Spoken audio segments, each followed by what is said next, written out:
Hello everyone, welcome to Low Desert Love. Today I want to talk about the 3 rules I follow to decide what to plant in my garden.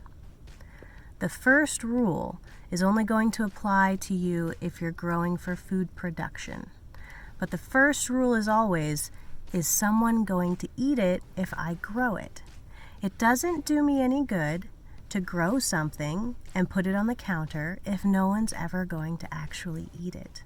For example, green beans. Only 2 of the 3 members of our household like to eat green beans. Am I growing green beans? Yes, but I'm not growing nearly as many as I would if my husband were actually going to eat them. Tomatoes.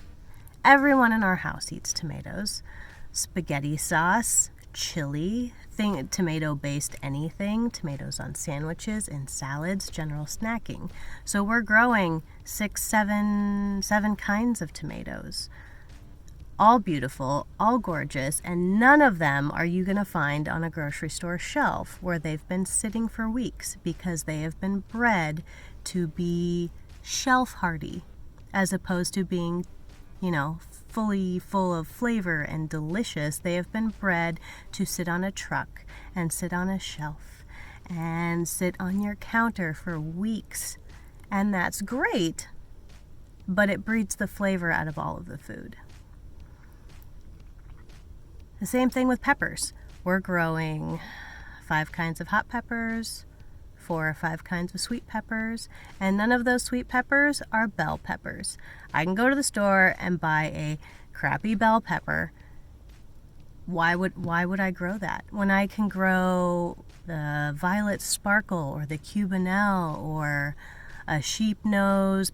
Or there's so many different varieties of food out there that you don't see on your grocery store shelves that taste and are beautiful. They taste amazing. They're beautiful to grow. Eggplants. Do you know eggplants come in at least 4 colors? Dark purple, light purple, striped, yellow, white. I encourage you, when you are shopping for what to grow, don't just go with the 3 things you see at the store.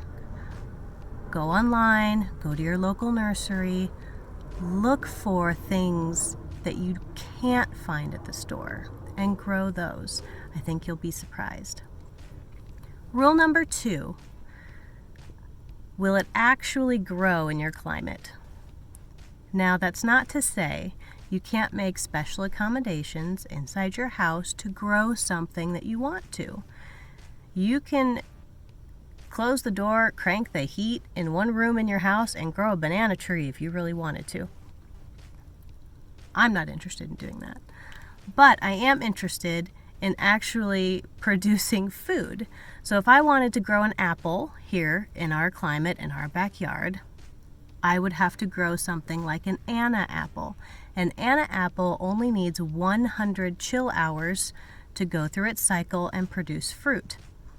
Chill hours are, the temperature has to be between 32 and 45 Fahrenheit for at least 100 hours.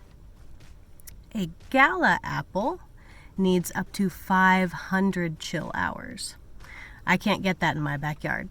Maybe in northern Arizona where it snows, but not down here in the low desert. It's not happening. So make sure what you want to grow can grow in your climate. And if you are hell-bent on growing something, find a variation that you can get to grow in your climate. And rule number 3, return on investment. What does that mean? Whatever you're going. The amount of food that plant will produce needs to be worth the time, the energy, and the space you're going to have to put into it. For example, we don't grow grapes. We love grapes. We don't grow grapes. Grapes take up a lot of space.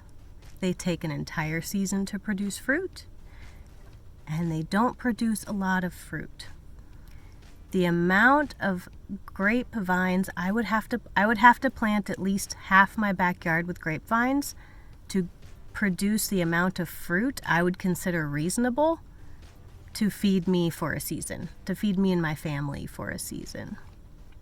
I'm not interested in planting half my yard in grapes. So I grow things that are heavy producers: squashes, melons, berries, citrus, tomatoes, peppers. They are much more worth their footprint in the garden when they can feed me pounds and pounds and pounds of food, as opposed to that same footprint being used by a grapevine that's only going to give me, 3 bunches of grapes. So, those are my 3 rules. Is anyone going to eat it? Is it actually going to grow? And is it worth the time and space? Thanks for joining me today. I hope these tips helped you out. Let me know what you think in the comments, and remember, if you aim to thrive, at the very least, you'll survive.